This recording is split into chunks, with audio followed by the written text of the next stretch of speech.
Hello dear students, welcome back. I hope you are happy and healthy.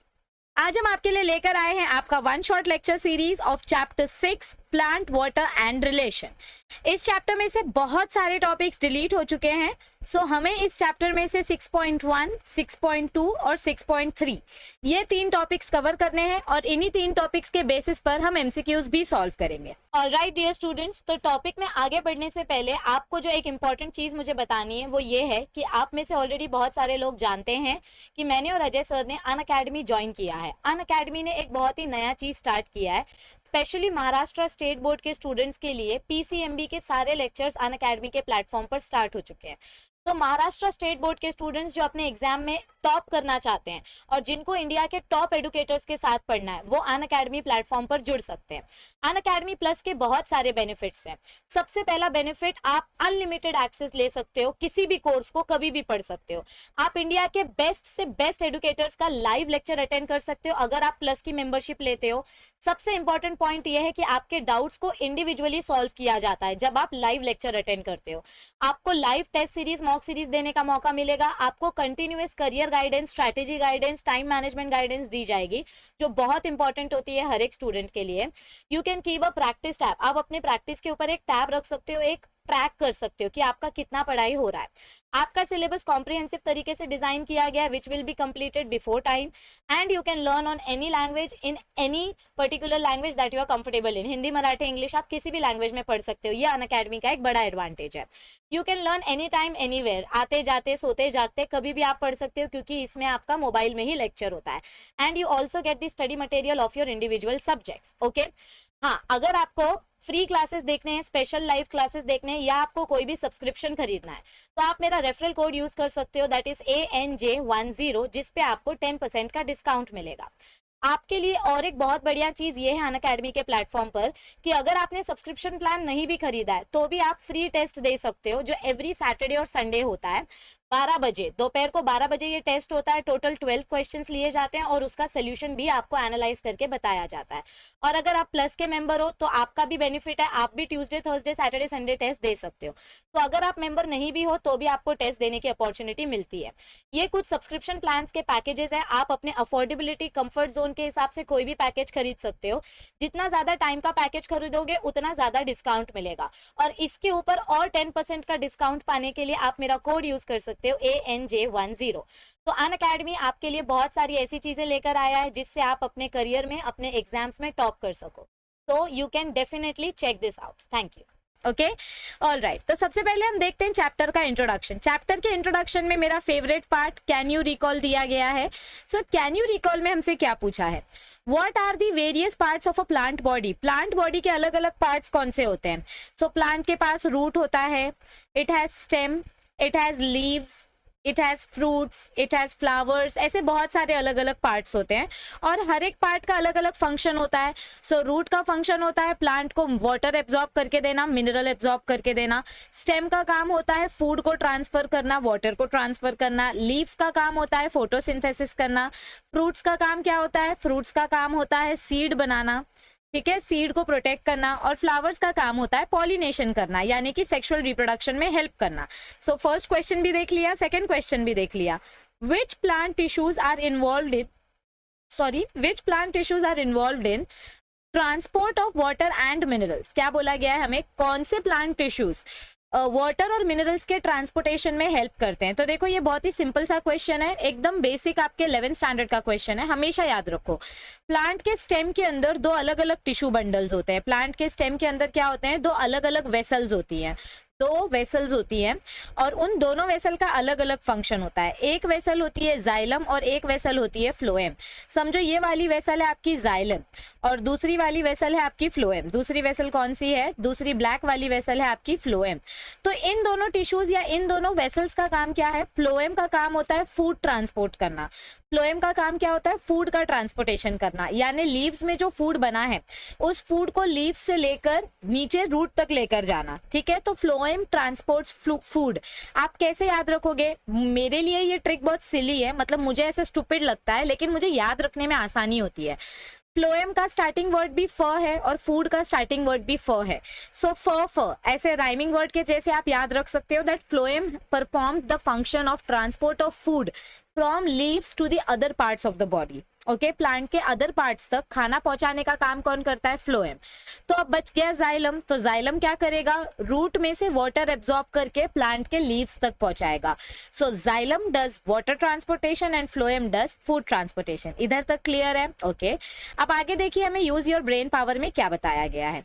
You know that we need a water pump to lift water at the top of the building. ये तो बहुत ही basic सी चीज है that you also know and I also know कि water को अगर नीचे से पुल करना है, नीचे से पुल करना है ऊपर 5th फ्लोर या 10th फ्लोर तक पहुंचाने के लिए, तो उसके लिए हमको एंटी ग्रेविटी फोर्स अप्लाई करना पड़ेगा. ग्रेविटी मतलब क्या होता है? ऊपर से नीचे आना. लेकिन हम वाटर को नीचे से ऊपर फ्लो करवा रहे हैं तो ये एंटी ग्रेविटी हो जाता है. तो इसको बोलते हैं ट्रांसपिरेशन पुल. इसको हम क्या बोलते हैं? ट्रांसपिरेशन पुल, जो आपने 11th स्टैंडर्ड में पढ़ा था फोटोसिंथेसिस चैप्टर में. So how does plant lift the water from soil up to the canopy without any pump? Canopy मतलब क्या होता है? लीव्स. समझो ये आपका प्लांट है और यहाँ पर ऐसे आपके लीव्स हैं, स्टेम है. तो हमारा प्लांट रूट में से वाटर एब्जॉर्ब करता है और रूट से वो वाटर एब्जॉर्ब करके ऊपर कैनपी तक कैसे पहुंचाता है? सो प्लांट के अंदर जो वेसल्स हैं, जाइलम वेसल जो है, वो जाइलम वेसल क्या करती है? पानी को ऊपर की तरफ लेके जाती है with the help of transpiration pull. किसके वजह से ये होता है? Transpiration pull. देखो ये नेचर है, ठीक है. हम बोलते हैं कि नेचर में सारी चीजें नीचे जाती हैं बिकॉज ऑफ ग्रेविटी, लेकिन यहाँ पर ये चीज ऊपर जा रही है, anti gravity, because of transpiration. So this is one of the best example of anti gravity. Okay, moving on to the next part. अब हम देखते हैं चैप्टर का introduction. Plant obtains variety of substances like water, minerals, nutrients, food and gases like O2 and CO2 from its surroundings. Plants के आजू बाजू में, soil में, एनवायरमेंट में, एटमॉस्फेयर में कितनी सारी चीजें अवेलेबल होती है. अलग अलग टाइप के गैसेस अवेलेबल होते हैं, oxygen, carbon dioxide, nitrogen, sulphur, etcetera etcetera. बहुत सारे हम प्लांट को फर्टिलाइजर्स देते हैं ताकि प्लांट की ग्रोथ हेल्दी हो, उसका मतलब उसका जो फाइनल प्रोडक्ट है वो ज़्यादा अमाउंट में प्रोड्यूस हो. तो उसके लिए उसको फूड भी हम प्रोवाइड करते हैं, प्लांट को मिनरल्स भी हम प्रोवाइड करते हैं, न्यूट्रिएंट्स भी हम प्रोवाइड करते हैं and water also we provide. तो इतनी सारी चीज़ें प्लांट अपने सराउंडिंग से इकट्ठा करता है. Productivity in plants is mainly Productivity in plants is mainly affected by the non-availability of water. अगर इन सारी चीजों में से समझो वाटर ना मिले, अगर प्लांट को वाटर ना मिले तो प्लांट आगे काम कर ही नहीं सकता. Water is the most important and primary product for plants survival and not only for plants survival, for every living organism. आपकी बात करो या एनिमल्स की बात करो या मेरी बात करो या प्लांट्स की बात करो, water is very very very important of our life. और इसीलिए हम बोलते हैं जल ही जीवन है. ठीक है, ये कहावत तो सबने, ये मुहावरा तो सबने सुना ही होगा अपने अपने बचपन में. सो इसको इंग्लिश में बोला जाता है elixir of life. Elixir of life मतलब क्या होता है? The most important component of the life without which we cannot survive. It is very very important part. Okay, all right. So water is considered as elixir of life. तो water को क्या consider किया जाता है? elixir of life.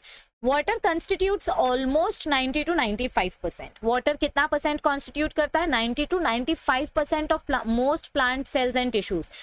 हम average बात कर रहे हैं, मैं सारे प्लांट्स की बात नहीं कर रही हूँ. कुछ एक्सेप्शंस होते हैं जैसे कैक्टस वगैरह जो बिना प्लांट के भी ज्यादा देर तक सर्वाइव कर सकता है. मैं एवरेज बात कर रही हूँ, यानी कॉमन प्लांट्स की हम बात कर रहे हैं. So most of the plants में 90 to 95% इंपॉर्टेंट कंपोनेंट कौन सा होता है? वाटर का component. Okay, water helps the cells to maintain turgidity and shape. Turgidity मतलब क्या होता है? जैसे समझो हम एक किशमिश का एग्जाम्पल लेते हैं, एक रेजिन का एग्जाम्पल लेते हैं. समझो आपने एक ड्राई रेजिन को ऐसे प्लेट में रखा है और इस प्लेट में आपने वाटर मॉलिक्यूल ऐड कर दिया. क्या कर दिया आपने? यहाँ पे वाटर पोर कर दिया, इसमें वाटर ऐड कर दिया. तो अब क्या होगा? ये वाटर अपने रेजिन के अंदर चला जाएगा because of osmosis and diffusion. So अब आपको नेक्स्ट प्लेट में क्या देखने को मिलेगा कि आपने जो रेजिन रखा था, रुको मैं सेम कलर का बनाती हूँ, हमने जो रेजिन रखा था वो अब स्वेल हो गया है. ये देखो यहाँ पे पहले रेजिन रेजिन का साइज छोटा था और अब यहाँ पर इस रेजिन का साइज लार्ज हो गया है, काफी बड़ा हो गया है, तो इसको बोलते हैं वाटर एब्जॉर्प्शन। तो ये जो शेप है, पहले हमारा रेजिन, हमारा मुनक्का, हमारे जो मनुके होते म्हणजे जे छोटे छोटे किशमिश होते तो एकदम पचकलेले होते, मतलब कि ये एकदम फ्लैसिड रेजिन है। ये रेजिन कैसा है बेटा? फ्लैसिड। फ्लैसिड मतलब क्या होता है? एकदम फ्लैट, एकदम चपटा। लेकिन इसने जब पानी एब्जॉर्ब कर लिया तो ये कैसा हो जाता है? टर्जिड। फ्लैसिड का अपोजिट वर्ड क्या है? टर्जिड। ओके, टर्जिड यानी फुगा हुआ ऐसे, और फ्लैसिड यानी पचका हुआ ऐसे, ठीक है। All right, so raisin absorbs water and it gets turgid. ठीक इसी तरीके से प्लांट्स को भी वाटर की जरूरत होती है। प्लांट्स को भी अपनी ग्रोथ आगे करने के लिए, डेवलपमेंट आगे करने के लिए, they also need water and so they maintain the turgidity of and shape of the plant. तो वाटर के वजह से क्या होता है? वाटर के वजह से हमारे प्लांट की टर्जिडिटी यानी कि उसका स्वोलन कंडीशन और उसका शेप मेंटेन रहता है। It shows following properties due to which it has great biological importance. क्या बोला गया है हमें? वाटर की कुछ ऐसी प्रॉपर्टीज बताई गई हैं जिसके वजह से वाटर को इंपॉर्टेंट कंपोनेंट बोला गया है। अगर ये प्रॉपर्टीज ना होती तो वाटर इतना इंपॉर्टेंट कंपोनेंट ना होता। चलो let's move ahead. All right, तो अब हम देखेंगे प्रॉपर्टीज ऑफ वाटर के बारे में। What are the different properties of water which makes it so important? क्यों पानी इतना इंपॉर्टेंट है? It is in the liquid form at room temperature. सबसे पहला प्रॉपर्टी वाटर का क्या है कि रूम टेम्परेचर पे वाटर हमेशा लिक्विड फॉर्म में होगा। अगर आप टेम्परेचर इंक्रीज करोगे तो वो गैशियस फॉर्म में हो जाएगा, और अगर आप टेम्परेचर एकदम ज्यादा डिक्रीज कर दोगे तो हमारा वाटर फ्रीज हो जाएगा। Okay, so eight room temperature water is in liquid state and it is the best solvent for most of the solutes. आपको नमक घोलना हो, आपको शक्कर घोलनी हो, आपको कोई भी सॉल्यूट मॉलिक्यूल, सॉइल हो गया, सीमेंट हो गया, कितने सारे सॉल्यूट मॉलिक्यूल्स है, आपको कोई भी सॉल्यूट मॉलिक्यूल अगर डिसॉल्व करना है तो उसके लिए water is considered as the universal solvent. Water को यूनिवर्सल सॉल्वेंट बोला गया है, यानी कि मैक्सिमम चीजें, ऑयल वगैरह को छोड़कर मैक्सिमम चीजें वाटर के अंदर डिसॉल्व हो सकती है। So that is why it is considered as the best solvent. It can dissolve everything and anything. It is inert inorganic compound with neutral pH. क्या बोला गया है हमको इधर पे? It is inert inorganic compound with neutral pH. It shows neutral properties, neither acidic nor basic. याद रखो, इससे related question मैंने पूछा है आपके assignment में. Okay, so this is one of the most important property, that it is a neutral molecule. It is a neutral component when it is present in the pure form, and due to this water is best transporting medium for dissolved minerals and food molecules. देखो ये neutral है, ना तो acidic है ना तो basic है, तो ये किसी भी दूसरे component के साथ इजीली रिएक्ट नहीं करेगा, और इसीलिए इसको हम बेस्ट सॉल्वेंट बोलते हैं और बेस्ट ट्रांसपोर्ट मॉलिक्यूल बोलते हैं। ट्रांसपोर्ट मॉलिक्यूल का काम क्या होता है? एक पर्टिकुलर मॉलिक्यूल को दूसरे मॉलिक्यूल तक लेकर जाना विदाउट इंटरैक्टिंग विद इट।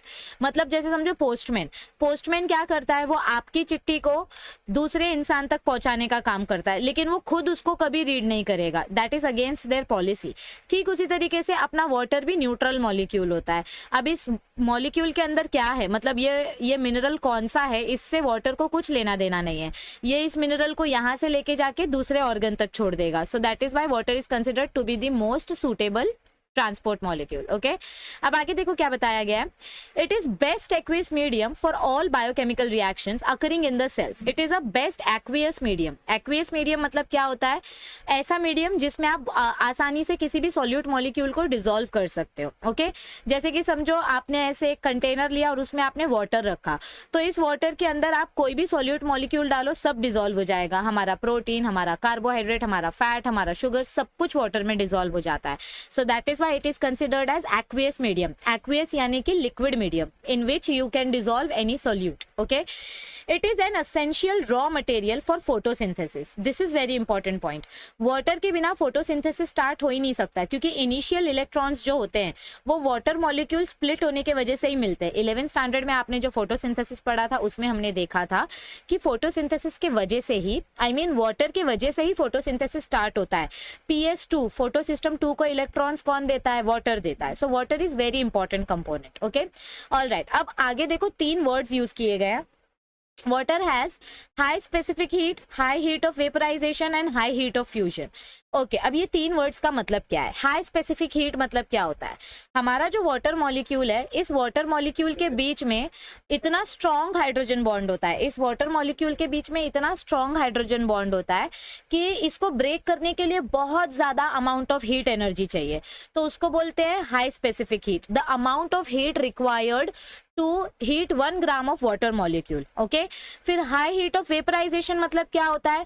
पानी को तब तक गर्म करो, तब तक गर्म करो जब तक उसमें से वेपर निकलना स्टार्ट ना हो जाए, तब तक गर्म करो जब तक उसमें से वेपर निकलना स्टार्ट ना हो जाए. तो उस टेम्परेचर को, मतलब हीट करने के लिए जो टेम्परेचर था, उस टेम्परेचर से और ज्यादा टेम्परेचर लगेगा उसमें से वेपर्स निकालने के लिए, वेपराइजेशन के लिए और टेम्परेचर लगेगा. और अगर आपको वाटर को फ्रीज करना है, हाई हीट ऑफ फ्यूजन मतलब क्या होता है? अगर आपको उसी वाटर को फ्रीज करना है तो उसके लिए भी आपको टेम्परेचर एकदम लोएस्ट डिग्री पे लेके जाना पड़ता है. 2 डिग्री, 3 डिग्री, 1 डिग्री पे वाटर फ्रीज नहीं होता है, 0 डिग्री, माइनस डिग्रीज में वाटर फ्रीज होता है. Are you understanding? So it means that it has high heat of vaporization, high heat of specific heat and high heat of fusion. Okay, so due to this, मतलब सब कुछ इतना high है तो इसीलिए हम वाटर को थर्मल बफर बोलते हैं. थर्मल बफर मतलब क्या होता है कि थोड़ा सा भी अगर टेम्परेचर चेंज हुआ तो उससे वाटर को कुछ फर्क नहीं पड़ेगा. देखो ध्यान से सुनो, केमिस्ट्री में आपने पढ़ा है बफर मतलब क्या होता है. बफर मतलब ऐसा मॉलिक्यूल जो स्टेबल रखता है आपके केमिकल्स को. तो वाटर जब आप यूज करते हो तो वाटर सबसे ज्यादा स्टेबल मॉलिक्यूल है, क्योंकि उसको हीट करने के लिए या उसको वेपराइज करने के लिए या उसको फ्रीज करने के लिए बहुत एनर्जी चाहिए. छोटे मोटे चेंजेस से उसमें कुछ नहीं होने वाला है, वो कॉन्स्टेंट ही रहेगा, तो वो बफर का काम करता है. हमारा वाटर जो है ये सबसे ज्यादा न्यूट्रल और सबसे ज्यादा स्टेबल कंपाउंड है, इसीलिए इसको हम थर्मल बफर बोलते हैं. इसीलिए हम अपने वाटर को क्या बोलते हैं? Thermal buffer, because it is very stable and very neutral. These various properties are due to high hydrogen bonds. Sorry, these various properties are due to hydrogen bonds between the water molecules. ये सब किसके वजह से है? ये hydrogen bonds जो है ना वाटर मॉलिक्यूल के बीच में, ये जो हाइड्रोजन बॉन्ड्स है इसके वजह से. देखो यहाँ पे एक क्वेश्चन पूछा गया है, why does water molecule have such a high specific heat?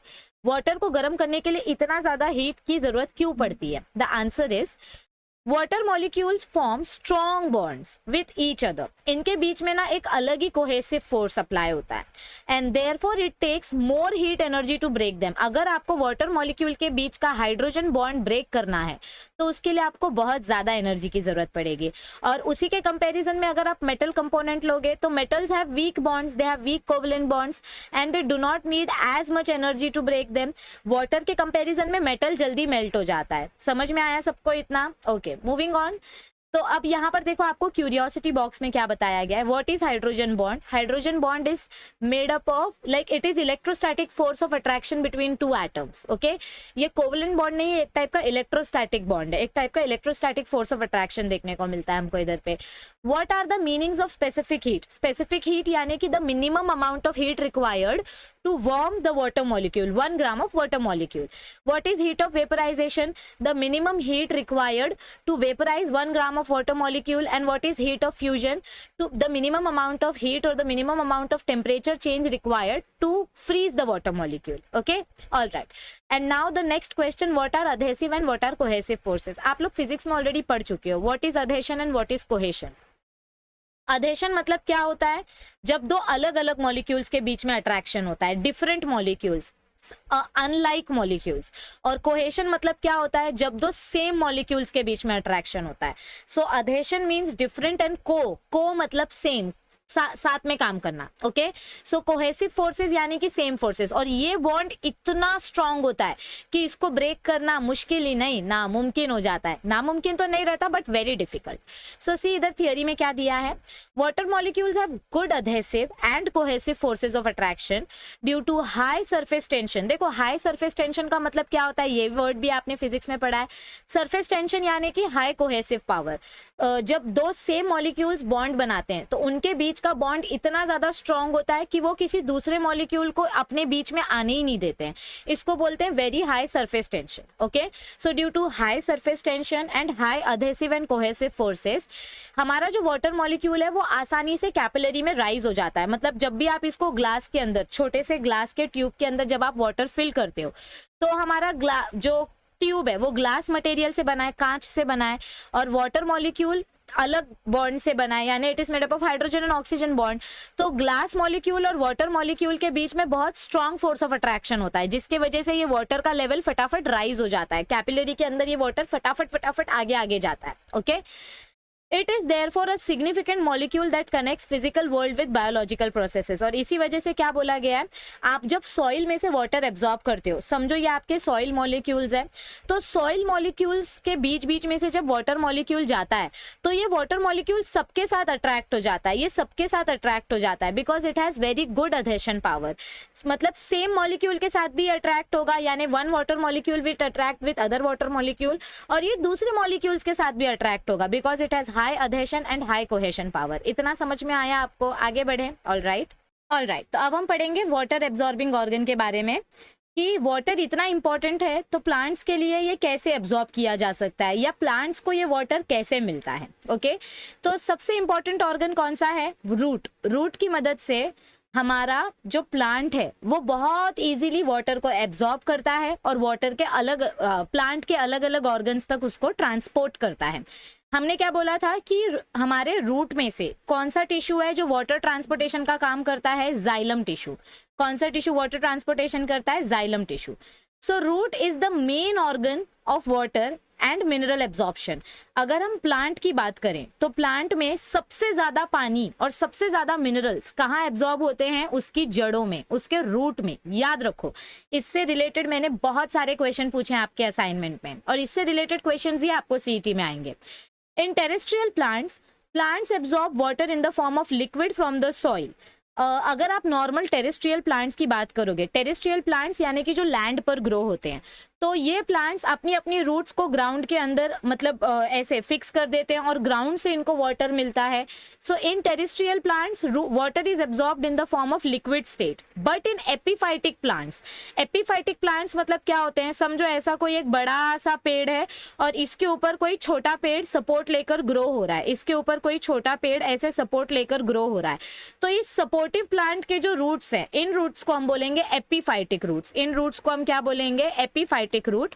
और ऐसे प्लांट को हम बोलते हैं एपिफाइटिक प्लांट। ऐसे प्लांट को हम क्या बोलते हैं बच्चों? Epiphytic plants. एपिफाइटिक यानी एक प्लांट किसी दूसरे प्लांट पे ग्रो होता है। ओके, किसी दूसरे प्लांट का सपोर्ट लेता है। So epiphytic plants like orchids या ऑर्चिड, आप जो बोलना चाहो बोल सकते हो, they absorb water vapours from air with the help of epiphytic roots having special tissue called velamen. Okay, ये जो एपिफाइटिक रूट्स होती हैं इनके पास एक स्पेशल टाइप का टिश्यू प्रेजेंट होता है जिसको हम बोलते हैं velamen tissue. Because of this velamen tissue ये जो प्लांट होता है ये अपने एटमॉस्फेयर से आसानी से वाटर एब्जॉर्ब कर पाता है।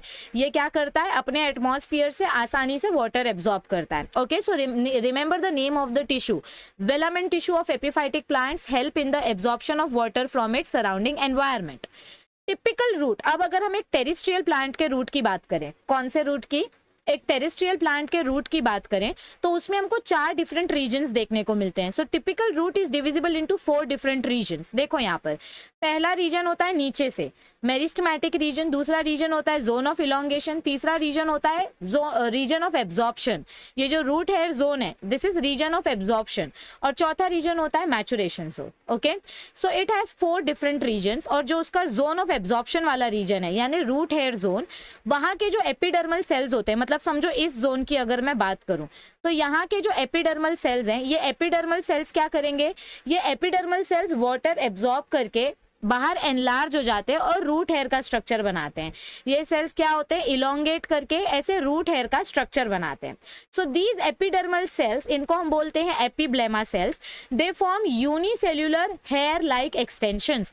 एक सेल से एक रूट हेयर, एक सेल से एक ही रूट हेयर निकलेगा। ओके, और इनको हम बोलते हैं रूट हेयर्स। सो हमारा जो नॉर्मल टेरेस्ट्रियल प्लांट होता है उसमें वाटर एब्जॉर्ब करने के लिए हम रूट हेयर की मदद लेते हैं। सी, यहाँ से ये जो रूट हेयर्स निकल रहे हैं, ये देखो, ये एक सिंगल रूट हेयर का स्ट्रक्चर आपको यहाँ पर बताया गया है। This is the epithelial cells, epiblema cell, और इस एपिब्लेमा सेल से आपका रूट हेयर निकल रहा है। देखो यहाँ पर एकदम क्लियरली बताया गया है। ओके, तो चलो अब स्ट्रक्चर ऑफ रूट हेयर के बारे में देख लेते हैं। Root hair is a cytoplasmic extension. Cytoplasmic extension मतलब क्या होता है, हमारा ये जो नॉर्मल सेल था, सेल के अंदर जो साइटोप्लाज्म था, तो ये सेल तो एक्सटेंड हुआ, पर सेल के साथ साथ उसका साइटोप्लाज्म भी एक्सटेंड होता है। मतलब साइटोप्लाज्म और सेल वॉल दोनों बाहर की तरफ एक्सटेंड होते हैं। Okay, so it is a type of a cytoplasmic extension of the cell. Each root hair में भी अप्रोक्सीमेटली 1 to 10 mm लॉन्ग। मतलब कुछ कुछ रूट हेयर एकदम छोटे होते हैं 1 mm के, और कुछ कुछ रूट हेयर 10 mm के भी हो सकते हैं, डिपेंड करता है species to species, plant to plant. It is 1 to 10 mm long. It is colorless, unbranched, short-lived. It is a colorless structure. और एक रूट हेयर से दूसरा रूट हेयर नहीं देखने को मिलेगा आपको। ओके, ये प्राइमरी रूट्स एकदम अनब्रांच्ड होती हैं और ये कलरलेस होती हैं। And they are short lived. Short lived यानी कि सिर्फ थोड़े टाइम तक ही ये सर्वाइव करती हैं। तो ऐसी रूट्स को हम बोलते हैं एफेमरल रूट्स। ऐसे रूट्स को हम क्या बोलते हैं, एफेमरल रूट्स। एफेमरल रूट्स यानी जो शॉर्ट टर्म के लिए होते हैं, जो परमानेंट नहीं होते हैं। And they are very delicate, very sensitive. Okay, ये आपको मेथी प्लांट्स में देखने को मिलेंगे, एकदम फ्रेश कलर, पिंक कलर के मतलब कलरलेस रूट, वाटर से भरे हुए, and they are short lived. It has a large central vacuole. ये देखो, ये रूट हेयर के सेंटर में एक बड़ा सा वैक्यूल होता है जिसके अंदर फैट, प्रोटीन, एक्स्ट्रा लिपिड सब कुछ स्टोर होता है, surrounded by thin film of cytoplasm. और इसके आजू बाजू में छोटा छोटा छोटा छोटा लिक्विड प्रेजेंट है जिसको हम बोलेंगे साइटोप्लाज्म। और it also has plasma membrane. ये देखो, ये हमारा सेल मेम्ब्रेन है और ये हमारा सेल वॉल है। सेल मेम्ब्रेन और सेल वॉल दो अलग अलग स्ट्रक्चर है। Cell membrane is semi permeable और selectively permeable, but cell wall is made up of 2 layers. देखो ध्यान से सुनो मैं क्या बोल रही हूँ। हमारा जो रूट हेयर होता है, रूट हेयर के अंदर वैक्यूल है, वैक्यूल के बाजू बाजू में साइटोप्लाज्म है जो उसको न्यूट्रिएंट्स प्रोवाइड कर रहा है, और उसके बाहर सेल मेम्ब्रेन है, और सेल मेम्ब्रेन के बाहर सेल वॉल है। क्योंकि हमने तो यही पढ़ा था प्लांट मेम्ब्रेन और एनिमल सेल क्यों डिफरेंट होते हैं, बिकॉज प्लांट सेल के पास सेल वॉल होता है। तो ये जो सेल वॉल है, ये सेल वॉल 2 लेयर से बना है। इसकी जो आउटर लेयर है, it is made up of pectin, और जो इनर लेयर है, मतलब बाहर का जो सेल वॉल है, ये सेल वॉल भी एक्चुअली 2 लेयर से बना है। Outer layer is made up of pectin, inner layer is made up of cellulose, और उसके अंदर आपको सेल मेम्ब्रेन देखने मिलेगी। यहाँ पे आपको ये सेल मेम्ब्रेन देखने को मिलेगी। अब यहाँ पर आपको एक चीज क्या याद रखनी है, ये इससे रिलेटेड क्वेश्चन मैंने पूछा है आपके असाइनमेंट में। जो सेल वॉल होती है, it is freely permeable. Cell wall किसी भी चीज को अंदर ले लेगी, सब कुछ। सेल वॉल बोलती है आते जाओ आते जाओ आते जाओ, वो सब कुछ अंदर ले लेती है। It is freely permeable. But plasma membrane यानी कि आपका cell membrane, it is selectively permeable. Selectively permeable मतलब क्या होता है, ये मॉलिक्यूल्स के साइज के बेसिस पे या मॉलिक्यूल्स के फंक्शन के बेसिस पे ही उसको एक्सेप्ट करेगा, साइज भी नहीं। जो मॉलिक्यूल इंपॉर्टेंट है, जैसे वाटर मॉलिक्यूल इंपॉर्टेंट है, तो सिर्फ वाटर मॉलिक्यूल प्लाज्मा मेम्ब्रेन के अंदर आएगा। मतलब अगर मैं ये स्ट्रक्चर आपको इधर ड्रॉ करके दिखाऊं, तो समझो ये आपका सेल वॉल है और इसके अंदर आपका प्लाज्मा मेम्ब्रेन है, यहाँ पे आपका प्लाज्मा मेम्ब्रेन है। तो सेल वॉल से बहुत सारे मॉलिक्यूल्स अंदर आ जाते हैं। ये सेल वॉल है, सेल वॉल से बहुत सारे मॉलिक्यूल्स अंदर आ जाते हैं, लेकिन उनमें से सिर्फ सिलेक्टिव मॉलिक्यूल्स ही प्लाज्मा मेम्ब्रेन को क्रॉस करके अंदर जाते हैं। सब मॉलिक्यूल प्लाज्मा मेम्ब्रेन के अंदर नहीं जाते हैं। So plasma membrane is selectively permeable and cell wall is freely permeable. इतना समझ में आया? पक्का? Okay, all right. तो अब हम लास्ट पार्ट देखते हैं इस टॉपिक का, water available to roots for absorption. Absorption के लिए कौन सा वाटर अवेलेबल होता है? अब आप सोच रहे होगे मैम वाटर तो वाटर है, वाटर के भी टाइप्स होते हैं क्या? बच्चों, वाटर के भी टाइप्स होते हैं। जब वाटर लैंड के नीचे चला जाता है, मतलब अंडरग्राउंड हो जाता है, तो उसके अलग अलग कैटेगरीज हो जाती हैं, अलग अलग टाइप के वाटर्स हमको देखने को मिलते हैं। 4 टाइप के वाटर आपको देखने को मिलते हैं, लेकिन उसमें से एक ही टाइप का वाटर एब्जॉर्ब होता है। ओके, तो देखो यहाँ पर हमको कुछ मैं आपको एक डायग्राम दिखाती हूँ। इस डायग्राम की मदद से हम अपना बेसिक अंडरस्टैंडिंग कंप्लीट करेंगे। सो प्लांट्स क्या करेंगे, प्लांट्स के आजू बाजू में जितना भी सॉइल है, समझो ये आपका प्लांट है और ये प्लांट के रूट्स है, ठीक है। तो अब ये रूट्स के पास जितना भी वाटर मॉलिक्यूल है, ये रूट है, और ये रूट के पास जितना भी वाटर मॉलिक्यूल है, ये वाटर मॉलिक्यूल में से पूरा वाटर हमारे प्लांट के लिए अवेलेबल नहीं होता है। गिना चुना वाटर मॉलिक्यूल ही सिर्फ प्लांट के लिए अवेलेबल होता है। ओके, सो प्लांट्स वाटर कहाँ से एब्जॉर्ब करते हैं? अपने रूट के सराउंडिंग रीजन से। ये इतना रीजन जो है, इस रीजन से हमारा प्लांट वाटर एब्जॉर्ब करेगा। तो रूट का जो आजू बाजू का रीजन होता है, उसको हम बोलते हैं राइजोस्फीयर। राइजो मतलब रूट एंड स्पीयर मतलब सराउंडिंग। तो रूट के आजू बाजू के रीजन से वाटर एब्जॉर्ब करना। So plants absorb water from rhizosphere. Rhizosphere का मीनिंग होता है the micro environment surrounding the root. Root के आजू बाजू का छोटा एरिया।